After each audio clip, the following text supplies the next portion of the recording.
Carla, por favor, quiero invitar a Carla Ruiz de García, que es presidenta de Esperantra, una asociación que tiene ya varios años defendiendo los derechos de los pacientes con cáncer. Gracias. Buenos días, muchísimas gracias José Ignacio, muchísimas gracias a nuestro distinguido panel.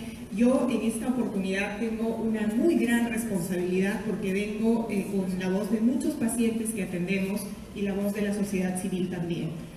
Esperantra es una organización de pacientes que creo que ya de salud nos conoce bastante bien porque estamos 13 años en la defensa de derechos en salud. No sé si me ayuda con la siguiente diapositiva. Quisiera puntualizar por qué consideramos que es importante la participación de la sociedad civil y de los pacientes en los procesos de generación de política pública. Pensamos que la participación es importante, fundamental, porque reduce el impacto económico, social, emocional de los pacientes con enfermedades y obviamente les mejora la calidad de vida. Nosotros no solamente venimos a brindar testimonios de que se haya dado un servicio de una mejor manera o no, sino venimos prácticamente a ayudar, a colaborar para poder hacer mejor las cosas cada vez. La siguiente, por favor. Hoy quisiera hablar de 5 temas fundamentales que hemos considerado que se constituyen en las principales barreras de acceso para los pacientes y quisiera centrarme en ellos. Uno de ellos es la evaluación de tecnologías sanitarias, el siguiente es la transparencia y rendición de cuentas y generar indicadores de desempeño para mejorar esa experiencia del paciente en el servicio de salud. El siguiente tema es la farmacovigilancia. Otro tema que nos preocupa mucho es el Registro Nacional de Enfermedades No Transmisibles como el cáncer o como las enfermedades poco frecuentes y finalmente el incremento de presupuesto. La siguiente, por favor. Si hablamos de evaluación de tecnología sanitaria, naturalmente es una palabra que posiblemente para muchos de los que estamos en esta sala no nos dice nada, o no sabemos qué es, o tal vez es muy técnica, o tal vez pensamos que es un tema que va detrás de cámaras en el tema de salud, ¿no? La evaluación de tecnología sanitaria hoy en Perú consideramos es la principal barrera de acceso a nuevas tecnologías para los pacientes. ¿Por qué? Porque hemos identificado, por ejemplo, que durante todo el 2017, en cuanto a cáncer, el 100% de evaluaciones de tecnologías sanitarias fueron denegadas. Entonces, decimos, si existe un ente de evaluación de tecnologías sanitarias justamente para poder verificar que esa tecnología pueda ser de acceso de los asegurados y de los pacientes, ¿de qué manera hoy IETSI está sirviendo para que eso sea un aporte para los pacientes? Creemos que debemos reflexionar mucho en este punto y no estamos pidiendo ser como un sistema de salud en Canadá o en Europa. Quisiéramos simplemente parecernos un poquito más a países de aquí al lado, por ejemplo Colombia, por ejemplo Argentina o Chile, donde en Colombia, por ejemplo, inician ya a incorporar la participación de pacientes y de sociedad civil en estos procesos de evaluación de tecnología sanitaria. ¿Para qué? Para poder determinar el valor social, el valor para los pacientes de incorporar o no una tecnología. Por ejemplo, si aparece una nueva tecnología en cáncer de mama, este ente de evaluación de tecnología sanitaria tiene que determinar si es que el Seguro Social puede o no adquirir esa tecnología y si la va a reembolsar para todos sus pacientes. Entonces, ¿cómo definen o cómo deciden esto para los pacientes? Tiene que ser naturalmente con la participación de los pacientes o de sus representantes y también de la sociedad civil. No podemos simplemente hacer una evaluación económica a ver si es que voy a poder pagarla o no voy a poder pagarla sin definir si tiene un valor social o un valor para el paciente, para su calidad de vida. El cáncer evoluciona, bueno, el tratamiento para el cáncer evoluciona a pasos agigantados. No podemos pretender que de un año a otro tengamos la misma tecnología sanitaria. Tenemos que también dar acceso a la innovación. El doctor Beteta hablaba hace un momento de ello. Es importante no solamente pensar en la sostenibilidad del sistema, cómo no, a los pacientes nos interesa que el sistema sea sostenible, pero estas evaluaciones de tecnología sanitaria no necesariamente pueden ser costo efectivas cuando hablamos de una enfermedad rara, una enfermedad poco frecuente. Entonces tenemos que empezar a pensar en una instancia, en incorporar la voz del paciente en estas evaluaciones.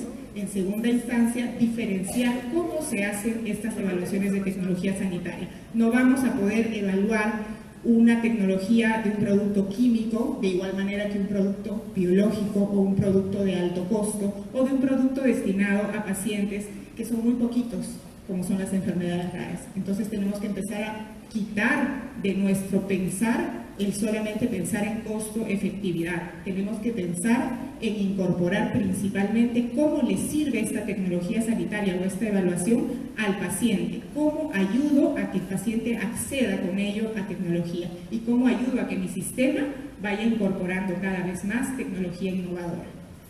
El siguiente punto es la transparencia y la rendición de cuentas.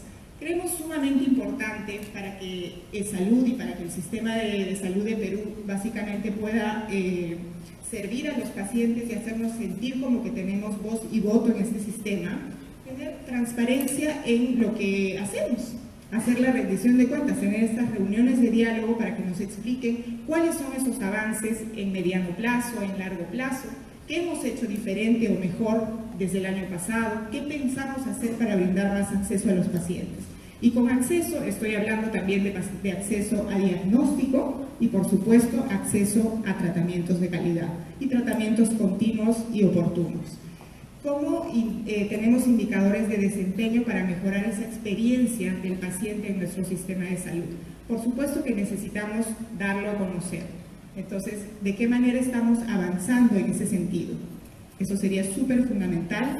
Creo que las estadísticas de su salud son muy claras, son siempre muy, bueno, mes a mes recibimos los avances en cuántos pacientes más han asegurado, etcétera, pero no tenemos ningún indicador en el cual podamos ver nosotros de qué manera estamos pensando hacer que esa experiencia del paciente sea cada vez mejor.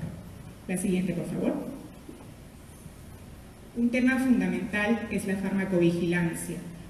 Muchos no sabemos ni siquiera qué cosa es, no sabemos por qué es importante naturalmente. La farmacovigilancia nos ayuda a poder contribuir en que alguna tecnología, si tiene algún efecto adverso, en tiempo real pueda ser hasta sacada del mercado. Entonces es súper importante que la ciudadanía sea educada en ello. A mí me gustaría saber si Salud está con algún plan de poder educar a la ciudadanía o el Ministerio de Salud, porque hemos visto que ese sistema de farmacovigilancia básicamente tiene una subnotificación de efectos adversos. No vemos que los doctores hablen de ellos. Si el paciente va a consulta y le dice su paciente básicamente que me pasó esto con una tecnología o me sentí mal, el doctor nunca le dice, bueno, vamos a llenar la hoja amarilla porque es un trámite administrativo pesado para él, y finalmente creo que es un trámite que, como no tiene un registro o un seguimiento, finalmente no sabemos si no tenemos confianza en ese sistema porque no sabemos si se hace algo con ese reporte de farmacovigilancia. Entonces es importante que se haga un círculo virtuoso en el sistema de farmacovigilancia. Primero, que se capacite a la ciudadanía y a los pacientes sobre qué cosa es la farmacovigilancia, para qué sirve, cómo colabora en hacer más eficiente nuestro sistema de salud. A los médicos en que no quiten la responsabilidad de tener que hacerlo, y por supuesto ver un sistema en el cual los médicos no tengan un peso administrativo por hacer los reportes de farmacovigilancia, y que estos reportes puedan llegar a la DIGEMIT y que la DIGEMIT realmente haga algo con ellos para poder creer y para poder realizar todo este sistema que es de importancia para todos. Siguiente. Este es un tema fundamental, el Registro Nacional de Cáncer y el Registro Nacional de Enfermedades Poco Frecuentes.